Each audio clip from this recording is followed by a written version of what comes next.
Ah, hey everybody, Steve here from The Varied Life, and I am Steve, the retired hobby tech guy. And today we're talking about being retired in Korea. For those of you who don't know, welcome to the channel. I really appreciate you coming and watching. A while ago, about 3 years ago, my wife and we sold everything, the house, the cars, everything in the kitchen junk drawer. We put stuff in a couple of suitcases, and boom, we ended up retired here in South Korea. Yeah, it was early retirement in an overseas location or working until I was close to 70. And even then, yeah, I don't know if that would have worked. So we opted for the early retirement. So, with that being said, it's really interesting. We've been in Korea for just over 2 years now, and we have an apartment, we got a car, we got all our stuff, phone service, everything. Uh, I've done videos on our expenses, on how it's basically half of what we're paying in the United States. And even though there's inflation here in Korea, it's still cheaper here than it was in the United States when there wasn't inflation. So, and that's just our personal situation. With that being said, being retired over here in Korea, it's very interesting to see what is going on from a different point of view. Excuse me.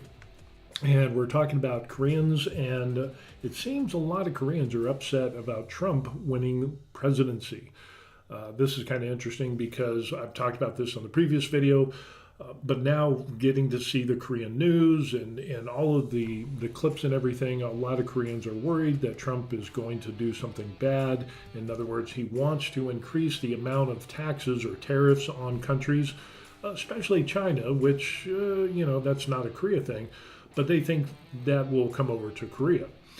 But more what people think is Trump's call for this transactional relationship for U.S. forces in Korea to deter North Korea. Now, in case you didn't know, I'm a retired veteran and I spent a lot of years here in Korea. And currently there's about 28 to 30 some odd thousand U.S. forces here. And then you have contractors and family members and so on and so forth. Korea has provided land for military bases and joint exercises between the U.S., Korea, and a lot of other foreign nations. The UN has a big headquarters here, close to where we live, and we live next to one of the largest U.S. military bases, overseas bases in the world. So yeah, there's that. But the Koreans, they see Trump, and they see Trump talking about tariffs. They see this transactional relationship, which means he wants Korea to pay and pony up more money to help offset the costs of the U.S. military being here in Korea. And yeah, a lot of people are like, oh, the sky is falling, the sky is falling. Oh, it's going to be so bad. But they never think about the other side of the coin. Like, if Harris won, what would she do in this situation? She would probably just leave it alone, like she left alone the border, and she was basically clueless. When it comes to business, basic budgeting, financing, she doesn't know the definition of words, let alone the intricacies of foreign policy and military. Yeah, it would have been a train wreck. The one thing that we need to look at is that when everybody or anybody says that, oh, this person got elected, the sky's falling, or oh, this person's going to get elected and it's going to destroy everything. So far, for the last 58 years of my life, yeah, we've survived it all. And my parents and my grandparents before that survived the same rhetoric that everybody is touting.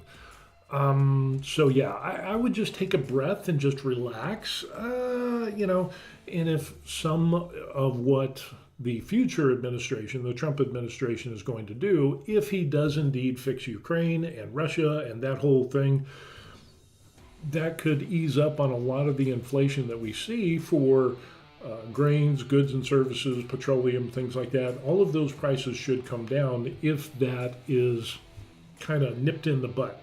So it'll be very interesting. But we see people saying, the sky is falling, and oh, Trump just wants, he thinks of Korea as a piggy bank, And it's like, you know what? I'm kind of on both sides here.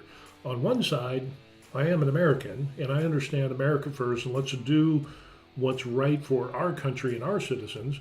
But then I live here in Korea, and my wife has Korean ancestry, and so we kind of see it from that perspective.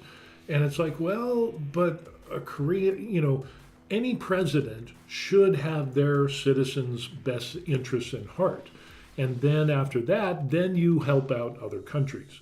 So, going from a president who didn't really care about their citizens to a president that does care about the country a lot more, in my opinion. Now, I'm an independent, so let's just leave it at that.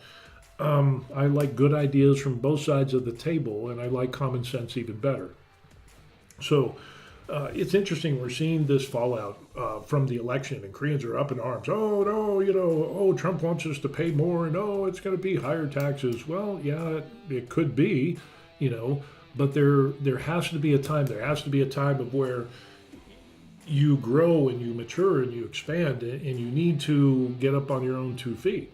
Now, understand, I'm not saying that Korea cannot stand on its own 2 feet when it comes to economy, commerce, military defense, and all of those things. They have made huge strides since the Korean War, and it's just amazing. I've got to work with Korean ROK military when I was in my time during the military with regular soldiers and special forces and stuff, the Korean Special Forces, joint exercises. I mean, they got it going on.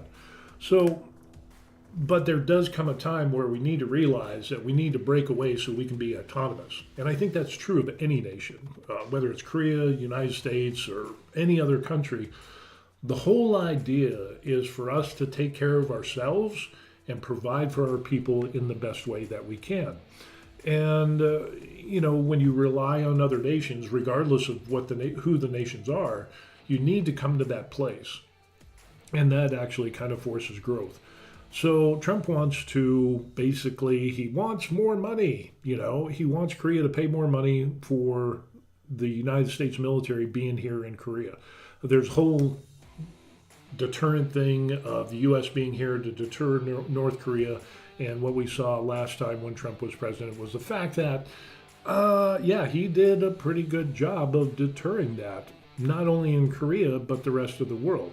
And then as soon as he got out of office in the last administration, or the current administration that we have, things just kind of went to hell. So it's just, I'm not really sure. But what I see and what my wife and I see from the Korean news is a lot of Koreans are worried about Trump and what he's going to say in regards to foreign policy. How much is Korea going to have to pay? Well, it's interesting because we're going to take a look at some of these things. Not too much. Here we end up seeing that South Korea should rethink foreign policy, security policy on Trump experts. This talks about how South Korea needs to move away. Now, these aren't my words. This is from Kwak Young-soo. Too much reliance on the U.S. and rethink its foreign security policy. And Trump is expected to pursue a more aggressive version of America First with the victory. And basically, the days of South Korea could be relying solely on the alliance with the U.S. are over. Trump may push for a more transactional approach in his second term, which is probably what we're going to see because Trump is talking about taking a hard nose with China, trade deficit, tariffs, and all of those things. And I also think he's going to kind of scale back on how much money is going to foreign countries, and hopefully countries that hate the United States. We'll stop. It's like giving the schoolyard bully money. It doesn't really make any sense. And so, regardless, if any politician holds that stance, I'm kind of all for that. So, it's very, very interesting. The person who talked about this, Lee Hae-jung, a professor of political science at Chung-On University, said at a seminar the day after Trump won, it says, under such circumstances, South Korea needs to do some soul searching, seek common ground with the United States, and establish itself as a significant actor on the Korean Peninsula. And I totally agree with that. It goes on in how Trump called South Korea a money machine in an attempt to put pressure on Seoul to raise its share of defense spending for the U.S. status of forces Korea. Even threatened to withdraw troops from South Korea unless Seoul increased its contribution. Now, this is kind of interesting. I think this is, I mean, a lot of people are worried about this, but we have to remember that Trump is not a politician, he's a businessman. And so I think, if you look under negotiation tactics, this is a negotiation tactic. So this should be pretty interesting on how this comes out. Says Trump is not the type of president who has a grand strategy. I kind of disagree with that. I think he's got a strategy. His foreign policy approach is mainly slapping steep tariffs and demanding a raise in allies' defense cost sharing. Trump mentioned U.S. troops withdrawing from Korea, but that is to leverage its negotiating position on defense cost sharing. Yeah, that's exactly what it is. It's a negotiation plea, and it's interesting because in October, South Korea and the United States finalized their agreement for Seoul's or Korea's obligation to hosting the 28,500 troops that are in South Korea. Now that doesn't count the contractors, it doesn't count family members, and so on and so forth. So there's a huge component of the military and support and families that are here in Korea. And like I said, I live right next door to the largest overseas military base in the world, which is Camp Humphreys. It says under this agreement, South Korea will contribute 1.5 trillion won, or $1.1 billion in 2026, making an 8.3% increase from 2025. So even before Trump got into this, into the realm or the ring, South Korea had already increased, the amount of money that they're going to pay for U.S. forces to be here. And 8.3%, that's a significant increase, especially when we're talking about military. And so, and this part here, this is interesting. Our parliament must hurry up. Oh, get back over there, Johnny.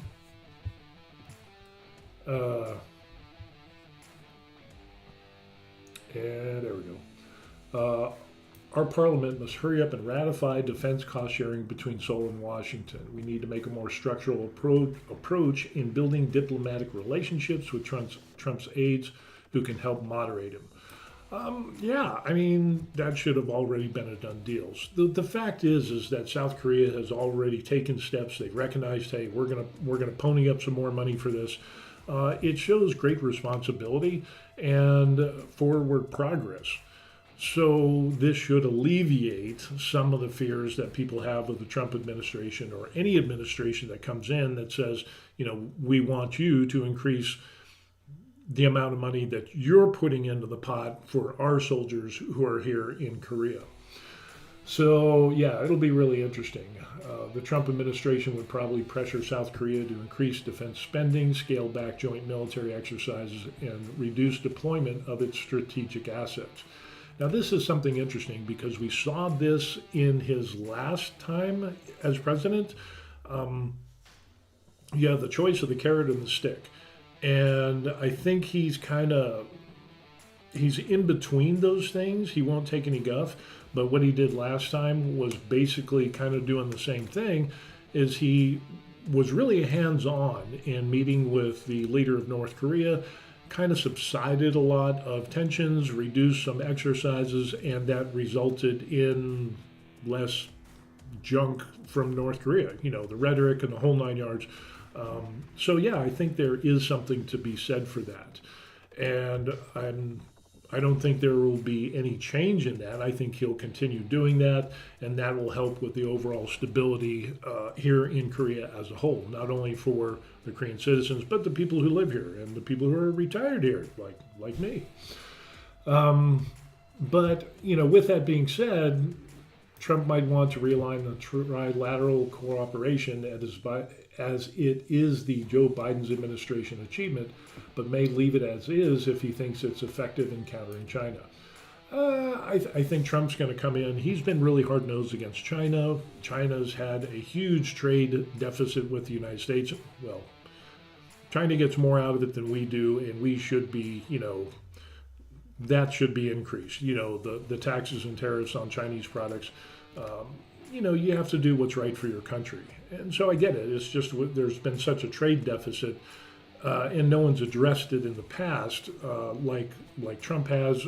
Some other people have, but pretty much it's been low on the priority list. Now China is going to be high on the priority list when it comes to foreign policy. So it'll be interesting to see how that comes into play.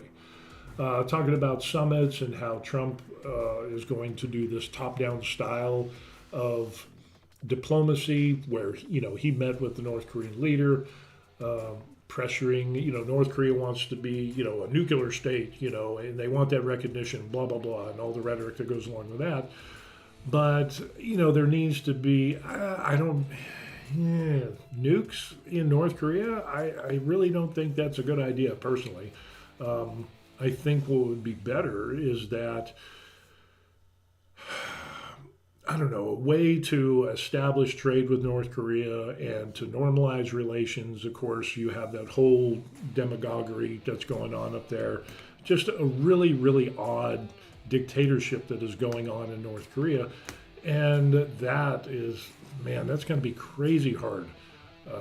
And then, of course, there's China in the background that is kind of, pushing North Korea to do certain things and so on and so forth. But then when North Korea does some really crazy things, then China is like, whoa, they kind of sit back and, I don't know what you're talking about, It's just kind of like that crazy drunk uncle that you have. Everybody has one, but when they start drinking and doing crazy stuff, everybody kind of backs up and it's like, they don't want to talk about that. And here is exactly, on the other hand, North Korea may remain lower on the U.S. foreign policy priorities, considering the war in Ukraine and the Middle East and competition with China. And I think this is absolutely true. This guy named Yang talking about this, brought this up. And yeah, I think there's bigger fish to fry. So as far as the priority list, I think what we'll end up seeing is more concentration on Ukraine, Russia, Middle East, China, and then after that we'll see some things with South Korea and other countries and so on and so forth. So I don't think, all of the Koreans and some Americans and other world leaders and people are saying, the sky is falling because Trump is coming into office. We survived worse, on both sides of the coin. Republicans, Democrats, conservatives, liberals.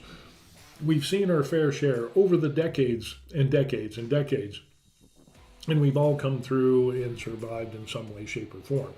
So the sensationalism of what is going on with the current administration, the last administration, you'll always get some of that. And I think it's important that we just kind of remain level-headed and see how this goes. Now, the fact is that since Trump has been elected, and let's see, USD exchange rate. So we're looking at $1, we're looking at 13.98. So basically it's about 1,400 won. And what my wife saw in the news is that the won is expected by some Korean financial experts is that the new norm is going to be, 1,400, maybe even up to 1,450 because of who was elected into office. And so in other words, that means a stronger American dollar, which is a strong American dollar, but it's kind of bad for Korean people because that will kind of offset that. Before we didn't get as much, so now Koreans that are operating in dollars are trying to get exchange. It's going to be a little bit worse off for them. It'll be good for people that have U.S. dollars, but then again, on the other side of the coin, what we'll end up seeing are Koreans who will be doing the exchange. So usually when the dollar is high, from what I've experienced and seen in Korea, when the dollar exchange rate is high and you get a lot for your US dollars, there's a whole new dynamic that comes into play because that means a strong US dollar. That means more money comes into Korea. Usually that's better for business as far as the economy of Korea. And so during those times, but then again, it's, we might see some interesting things in there as well. what is really going to be interesting is the deal with Ukraine and the United States and Russia, and then how is that going to be felt in the rest of the world? Well, I think if that situation, remember, prior to Ukraine, the economy of Korea was doing pretty good, and so was the United States when there wasn't that war going on, which I'm amazed that this is still going on. But the fact that Ukraine has so many natural resources and the effects of the war has rippled out over the entire world, I think that needs to get stabilized. And I've seen some Korean, political pieces talking about how that is important as well. So, yeah, it'll be interesting. But the sky's not going to fall. It will survive this administration as we've survived other administrations. And so when people try to sensationalize stuff, just take it with a grain of salt, breathe, and, we'll just see how it goes. Just keep your calm. The other thing I want to talk about is Johnny Somali. Johnny Somali is probably about the biggest idiot that I've ever seen in the world today. And for those of you who don't know, Johnny Somali he's not a Somali. Okay, first of all, what he ended up doing, he's a YouTuber, he's like 20 some odd years old, and he's an idiot. He's probably the worst human being that I have seen as far as an influencer and YouTuber. He came to Korea, as he does by going to a lot of other countries. He sexual assaults, he insults people, gives threats, he trashes places out, he does suggestive and disrespectful things in other countries. He's had problems in Israel. He was in Japan before this and got arrested and had to stay in jail there for a while. Totally, disrespecting an entire nation and its people. Now, this guy is the guy who you should know, who by his own admission said that he thinks all Asians should be exterminated. And he went so far as to say, he mentioned Japan's prime minister, and with all the trouble that he caused here in Korea, and we'll talk about that, he says, see, I did you a solid. What I did to Korea was for you.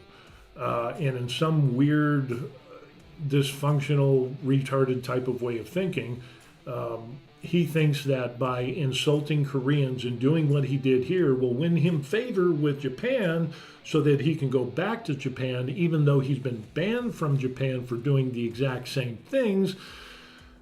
The guy's got a few loose screws, and it's just, he doesn't mean it. Anytime he apologizes, you can tell when he lies because his lips move. But then this is also the guy that says that he loves promoting violence, that he wants to start race wars. And that's his whole purpose in life, is to instigate and to reach out to people and to create situations of tension amongst peoples and nations so that race wars will start. Okay, if that wasn't bad enough, what he ended up doing was going into Korean stores, trashing them, drinking liquor, trying to pick fights with people, throwing food all over the place. Just totally unacceptable behavior. Things that in the United States, if you trashed a store and threw things at people, that you would get arrested for assault. He continues to do this, and unfortunately Koreans I think they're way too polite. And he has been arrested, by the way, because there are Koreans who have said enough is enough. And I think that really came off is when it talks about, apologizing for kissing Comfort Woman's statue. Viewers question his sincerity. And I totally agree. I don't think he was sincere at all. He's just going to say whatever it is so that he can get out of trouble because he's an influencer and say, see, well, I apologized. And he says that, let's just go through it. This guy's just a tool. So it says he apologized for kissing a statue of the Comfort Woman, victims of wartime sexually slavery.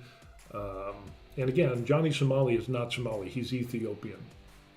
And he stirred controversy in Korea by kissing a girl statue symbolizing Korean victims of wartime sexual slavery, has apologized. He didn't do just that. He took off his shirt. He put baby oil all over himself. I guess he had some influence through P. Diddy or whatever. And what he ended up doing was grinding on the comfort statue. He kissed it. There was a couple of incidences when he did this. He took his camera and put it under the skirt of the woman, of the statue, and took pictures and ground on it and twerked on it. The thing is, and then later in another, in an audio that we heard, that he talks about, actually a video clip, he talks about he knows exactly why and what the comfort women is, but he thinks that, yeah, that the comfort women were the richest people around because they were prostitutes, and basically ignoring the fact that these women were forced into slavery by the Japanese. He said, oh, they were paid a ton of money and they were rich and they was, it was by their own choice. So he has his whole narrative that he went into and talking about history and of Korea and the comfort women. He didn't just kiss the statue. It would be like going to World War II, with the Holocaust and going up to a statue and twerking on that. It is just totally disrespectful. And the thing is that he knew what these statues were before he did the videos. So is he sincere? I don't think so. It says here, however, his apology, viewers are skeptical, noting that Somali has left various controversial photos and videos on his social media accounts. I'm surprised that YouTube and Rumble and whatever else these services allow him to have an account, because he's calling for race wars. He's into hate speech, and he gets into trouble. Says all Asians should be exterminated, and yet now he's apologizing. The YouTube channel, J Company, posted a video visiting the girl's statue, and he apologized to the Korean public. In the video, he said, I want to apologize to Koreans. I didn't understand the significance of the statue. That is totally untrue. He totally knew what it was. He explained that his actions were meant to entertain his American viewers. Standing next to the statue, he bowed in Korean, I'm truly sorry for being disrespectful. He's not truly sorry. He's sorry because he got caught and he got arrested and he's facing a lot of jail time. That is the only reason he did this apology. And he also knows that in Asian countries, when you issue an apology, that goes to some extent that they will be a little bit more lenient on you. But the whole thing is that he's not sincere, because when he did that in Japan and then he left Japan, he insulted Japan's peoples and the whole nine yard. And then he apologized, and then they finally let him go after like 3 months or whatever he was in jail. Then he came to Korea, does the exact same thing. He's still, talked bad about Japan, and then he's talking bad about Koreans and so on and so forth. The sexual harassment of women and people on public transportation here in Korea. It is just, disturbing the peace. And then there's also the drug use allegations of him using drugs while here in Korea. And there's more stuff too. Somali also expressed an interest in learning more about the history of Japan's wartime sex slavery or comfort women who survived these atrocities. He said that he's willing to meet with the survivors in person, interview them, and learn their history. Johnny is not, he's an idiot, but he's not stupid. And he knows that no matter how this plays out, he's going to get views. And so if he can make and get interviews with some of these women and interview them and learn about the history, I swear that will bite them in the butt. That it'll be turned on them, and yeah, he'll just go on the same rants and race baiting, race war, hate speech that he's done so in the past. So he apologizes, and then he continues on. He apologizes and continues on. An apology should be a realization that what you did was wrong, and you heartfully know that what you did wrong, and that your future behavior will change because of what that realization, and hence you gave that apology. Every time that Johnny Somali has apologized, it hasn't changed his future actions. And actions speak louder than words, and we see a history of Johnny Somali. It's a con. It's a con so that he will get some type of reprieve or mercy for whatever happens in the future, and because he has been arrested. Yeah, noting that he has yet to delete various photos and videos from his social media accounts. And yeah, it's, that's the one where, yeah, he's the Japanese prime minister, and he says, hey, what I ended up doing, I did for you. And, I beat the Koreans for you, even though you couldn't do it. So he's trying to gain favor with Japan and saying, look, I did all this for you, Japan, even though Japan just banned him for 5 years. And it talks about, I defeated the Koreans for you, Shinzo Abe. As of Friday, the YouTube post has been deleted, but the Instagram photo remains with the caption, RIP Shinzo Abe. In other contentious content includes a video of Somali lying down and dancing in a subway car, which has not been removed. He deleted videos of himself disrespecting the statue and causing a disturbance in a convenience store. Incidents led to police investigation. Some contents remain. The interesting thing, though, is that while stuff, once it gets on the internet, it stays. And yeah, it's just not, it's not going to go away. And what he did was reprehensible. Totally bad. It's putting a bad light on Americans. It's putting bad lights on people of color. It's putting bad lights on Ethiopians, his own people. But, and then trying to say Somali. So a lot of people think he's from Somalia. And that's very unfortunate because he's giving a bad name to a lot of foreigners who are in Korea and throughout the rest of the world, all for clicks and views and making money. He's currently under an exit ban, preventing him from leaving a country for various charges of disrupting the peace, disrupting a business. In the United States, if you throw food at somebody, that would be considered assault. Drinking in a store, you're not supposed to be drinking alcohol, so it could be public intoxication. And then there's the supposed drug charges where he could get 10 years in prison if he comes up hot for drugs. Korea is very hardcore against drugs, and I will tell you that for a fact. But yeah, this whole thing here is just, it's a scam. It is a total scam. He is just a blight upon society, and he is not the type of person where if he apologizes that you take it to heart and say, oh, well, he's going to turn a new leaf. His whole history is doing bad things and apologizing and then going right to another country and doing more bad things. So if I was Korea, if I was, in charge of Korea, if I was the Korean government, I would not let him slide on anything, because all you have to do is look at his pattern and his behavior in the past and how many times he's apologized, and he keeps doing the same shit again, over and over again.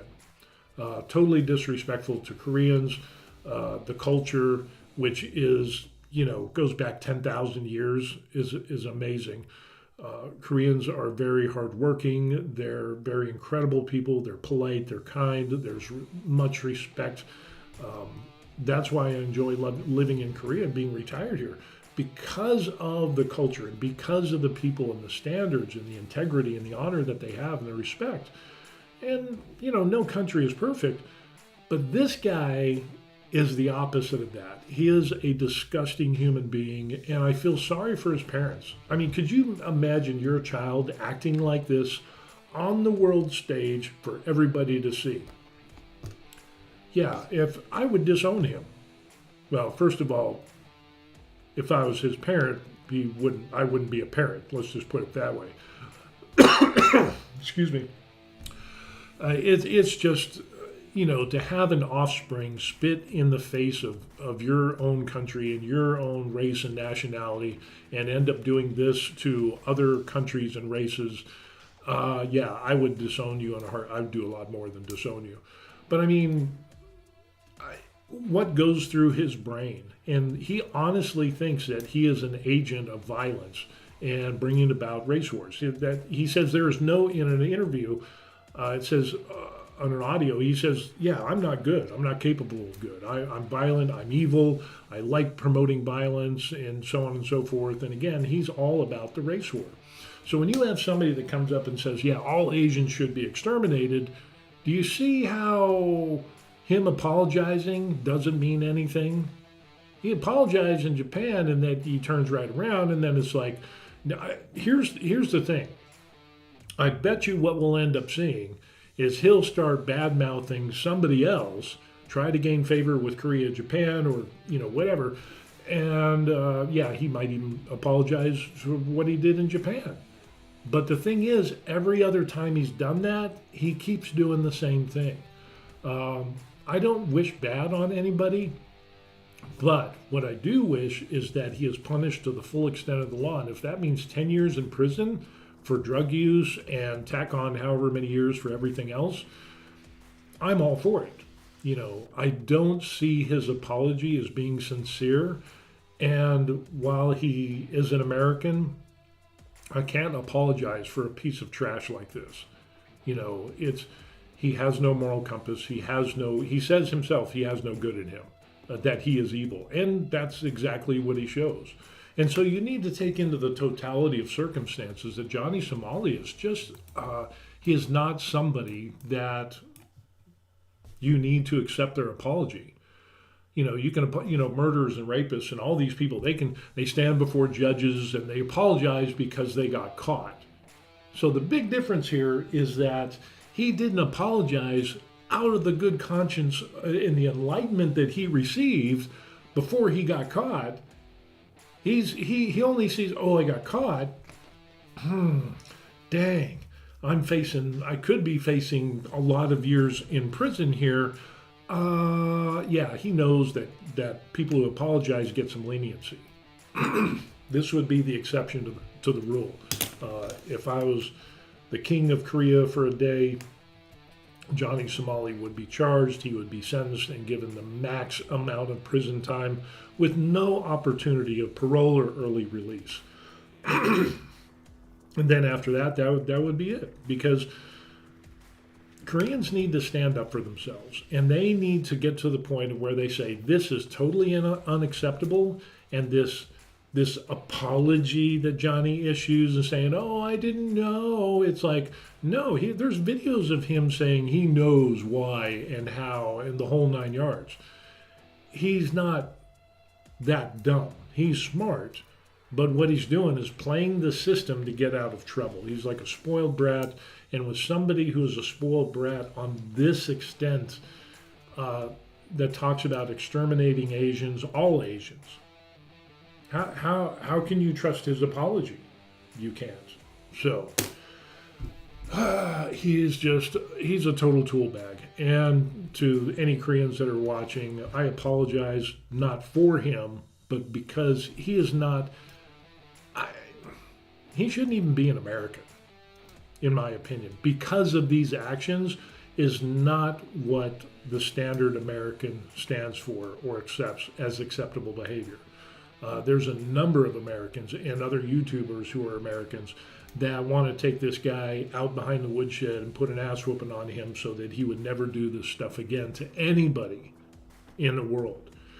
And I've even gone so far as to say, if I was, let's say, if I was king of the world, I would make a permanent ban from Johnny Somali, a travel ban, a lifetime ban from any country on earth. And so that way he would be stuck in the United States and couldn't go anywhere, where he could not commit sexual assaults, where he wouldn't start fights, where he wouldn't dishonor people and their cultures and the heritage that they have, and abuse the hard-working people of Korea. They don't deserve that. Nobody deserves that. No country and their citizens, good citizens like you and me, deserve that. Our sons and our daughters, our brothers, our sisters, the lady who ran the convenience store, that was somebody's mother, maybe somebody's aunt, grandma. No one deserves to be treated like what he did to that lady, and the litany of other things that he has done. So, yeah, he needs to be put in his place, and because obviously spending 3 months in prison in Japan didn't change his behavior. So what makes you think this little apology that he's finally seen the light of day? He was arrested in Israel as well, I think it was, for doing similar things. And guess what? His behavior didn't change. He's a constant troublemaker, and that needs to be dealt with. Okay, this is going to piss me off the more I talk about that. So anyway, it would just be ad nauseum to continue talking about Johnny Somali and his apologies and for dancing with comfort women and disrespecting. It is no apology whatsoever. So anyway, with that being said, to Koreans, I'm sorry. This is not how the average American, good, hardworking people with integrity and strong work ethics and strong family ties. This is not, we don't condone this in any way, shape, or form. And we're so sorry that you have to put up with that. It's just, I just hope that you would pressure the Korean government to call and write and to make your voice heard and to put the screws to this guy and give him the max amount of punishment that is by law. No mercy should be given. Okay, so that's going to be it. Yeah, some interesting things that we ended up seeing here. Koreans upset over Trump and foreign policy. I think we can get all through that. Thing that I think is worse is how we treat people, and Johnny Somali proves that he continues to treat people with disdain and disrespect, and he apologizes, but then he goes right around and he does it again and he commits more crimes. So is it real? In my opinion, it's not. Put your comments in the comments section down below. I'd really appreciate that. And if you're watching on YouTube, like and subscribe to the channel. That would really help me out. And if you feel so inclined, you could buy me a coffee. There's a link in the description box down below. Besides that, doing some little commentaries on stuff of being retired in Korea. Also do laser engraving, miniature painting, resin printing, just all kinds of, do some fitness stuff every once in a while, not too often. And there's something there, talk about our experiences of retiring in Korea. You can see that on my channel as well. And just like to share things. So with that being said, I hope you all have a good week. And remember, Johnny is an example of who not to be in life. Be better, do well, and be a good person and help other people out. The exact opposite of what Johnny does. So we will see you on the next video. Take care and we'll see you. Peace. Man, that guy is a tool. You just can't believe it.